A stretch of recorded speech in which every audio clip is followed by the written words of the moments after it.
हाय, good afternoon. आप सब कैसे हैं? कैसी चल रही है आपकी पढ़ाई? देखिए, मैं एचएम शर्मा आप सभी का राजस्थान एजुकेशन हब की इस लाइव क्लास में स्वागत है। देखिएगा, आज जो है हम एक मोस्ट आईएमपी टॉपिक के बारे में बात करेंगे जिसका नाम है भोजन की आवश्यकता और उसके घटक। अब देखिएगा, हर एक व्यक्ति को जीवन जीने के लिए भोजन की आवश्यकता तो पड़ती ही पड़ती है और इसी कारण हर एक व्यक्ति क्या करता है कि अपने अपने स्तर पर अपनी अपनी आवश्यकताओं की पूर्ति करता है। तो देखिए, आज जो है वो हमें भोजन की आवश्यकता क्यों पड़ती है और भोजन हमें क्यों लेना चाहिए, उसके लिए आज हम मोस्ट इम्पोर्टेंट टॉपिक की शुरुआत करने वाले हैं जिसका नाम है भोजन की आवश्यकता। देखिए, भोजन की आवश्यकता किसे नहीं होती है। ये जो भोजन है, भोजन में क्या पाया जाता है? पोषक तत्व पाया जाता है। तो ध्यान में रखना, भोजन के अंतर्गत क्या पाया जाता है? पोषक तत्व पाया जाता है। तो भोजन के अंतर्गत जो है वो पोषक तत्व की क्या होती है? प्रधानता होती है। जितने भी पृथ्वी के जीव हैं वे सभी जीव, मनुष्य, पेड़ पौधे अपनी अपनी वृद्धि करने के लिए, या यूं कहूँ कि अपने अपने शारीरिक कार्य करने के लिए या उनके शरीर के अंगों की वृद्धि के लिए, विकास के लिए, उनके जो सेल्स हैं, बॉडी के टिश्यूज़ है, इन सब की मरम्मत के लिए और विभिन्न प्रकार के क्रियाकलापों के लिए जो है मुख्य रूप से किसकी आवश्यकता होती है? तो वह आवश्यकता होती है भोजन की। और भोजन से किसकी प्राप्ति होती है? ऊर्जा की प्राप्ति होती है। अब देखिए क्वेश्चन कैसे आएगा।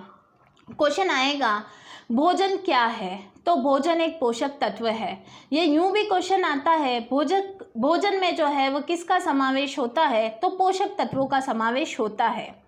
क्वेश्चन आता है, जीवों, मनुष्यों, पेड़ पौधों की वृद्धि के लिए निम्न में से किसकी आवश्यकता होती है?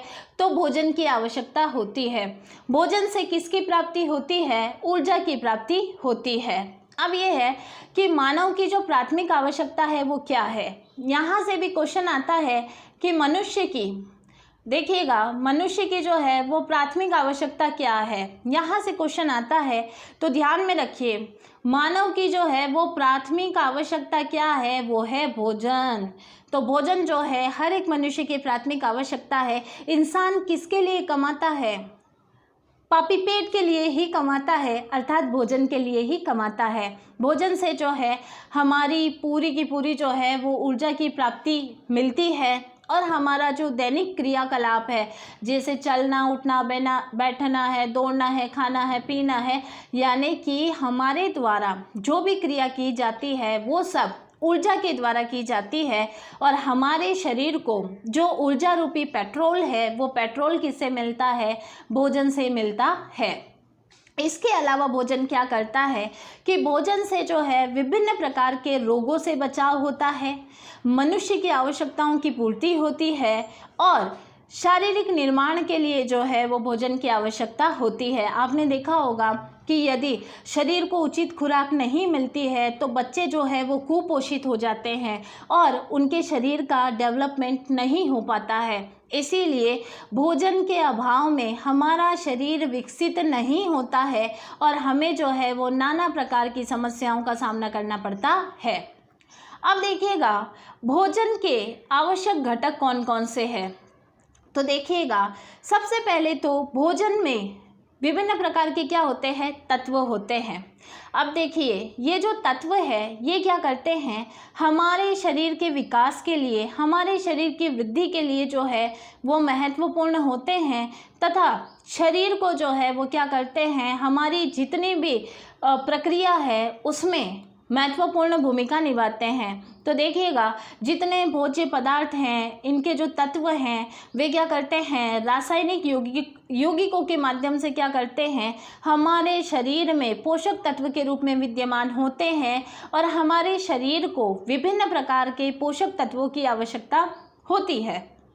अब यदि मैं बात करती हूँ कि भोजन को निम्नलिखित में से कितने प्रकारों में बांटा गया है, तो ध्यान में रखना, भोजन को निम्नलिखित में से 3 प्रकारों में बांटा है। पहला, शरीर निर्माण करने वाले पदार्थ, तो कौन से हैं? प्रोटीन। दूसरा है शक्तिवर्धक पदार्थ, कौन से हैं? कार्बोहाइड्रेट, जल, वसा। तीसरा जो है वो है स्वास्थ्यवर्धक पदार्थ, खनिज है, लवण है, विटामिन्स जो होते हैं ये हमारे शरीर को क्या प्रदान करते हैं, स्वास्थ्य प्रदान करते हैं, हमें अंदर से मजबूत और स्वस्थ रखते हैं। इसके बाद यदि मैं बात करती हूँ तो देखिए भोजन के घटक कौन से हैं। तो मुख्य रूप से यदि मैं बात करती हूँ भोजन के घटकों की, तो भोजन के घटकों में आता है मुख्य रूप से कौन सा, देखिए कार्बोहाइड्रेट, प्रोटीन, वसा, विटामिन, खनिज लवण, जल और रुक्षांक। क्या है रुक्षांक, ये सभी हम 1 बाय 1 पढ़ेंगे। तो चलिए सबसे पहले हम शुरू करते हैं कार्बोहाइड्रेट। तो चलिए शुरुआत करते हैं कार्बोहाइड्रेट से। कार्बोहाइड्रेट को श्वेत सार के नाम से भी जाना जाता है। कार्बोहाइड्रेट को किस नाम से जाना जाता है, श्वेत सार के नाम से जाना जाता है।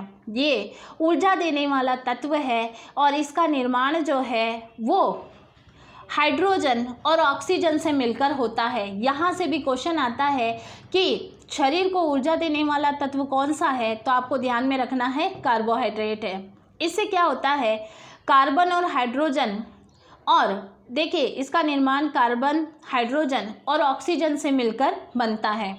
भोजन में जितने भी पाए जाने वाले कार्बोहाइड्रेट है वे सब जो है वो मंड और शर्करा के रूप में पाए जाते हैं। इसके उदाहरण हैं कौन से, अनाज है, आलू है, चावल है, गुड़ है, शक्कर है। ये सब क्या है, कार्बोहाइड्रेट देने वाले जो है वो मुख्य रूप से क्या है, भोज्य पदार्थ है।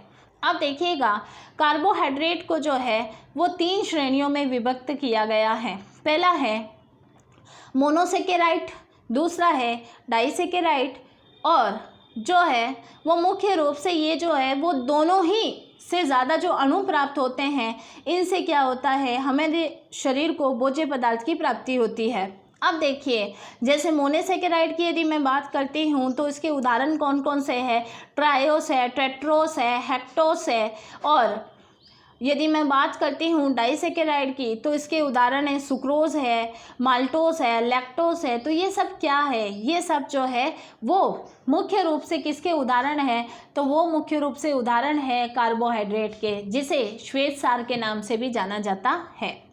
अब देखिएगा अगर हम आगे बात करते हैं तो ध्यान में रखिए 1 ग्राम, कितने ग्राम, 1 ग्राम कार्बोहाइड्रेट में कितनी कैलोरी होती है, ये मोस्ट टाइम पे क्वेश्चंस हैं। यहाँ से क्वेश्चन बड़ा आता है, सीटेट में भी मैंने देखा है। 1 ग्राम कार्बोहाइड्रेट में 4 कैलोरी जो है वो ऊर्जा की प्राप्ति होती है, और ऊर्जा का निर्माण जो है वो मुख्य रूप से होता है। ऊर्जा का उत्तम स्रोत कौन सा है, तो वो कार्बोहाइड्रेट है। देखिए इससे जो है प्रोटीन की बचत में सहायता मिलती है, वसा में भी सहायता मिलती है, कैल्शियम के अवशोषण में भी क्या होती है, सहायता मिलती है, और पाचन तंत्र हमारा जो है वो व्यवस्थित होता है। तो दोस्तों आज के लिए इतना ही, अगले वीडियो में हम पढ़ेंगे प्रोटीन। तब तक के लिए धन्यवाद। और हाँ, शाम को 5 बजे वापस मुझसे जुड़िए, जिससे हम राजस्थान के अलावा जो है इंडियन जीके की जो तैयारी कर रहे हैं वो शाम को 5 बजे की लाइव क्लास में मुख्य रूप से भारत के भक्ति आंदोलन के बारे में पढ़ेंगे, जो आपके लिए मोस्ट एमपी है, रीड में भी है और सभी प्रतियोगिता परीक्षाओं में भी है।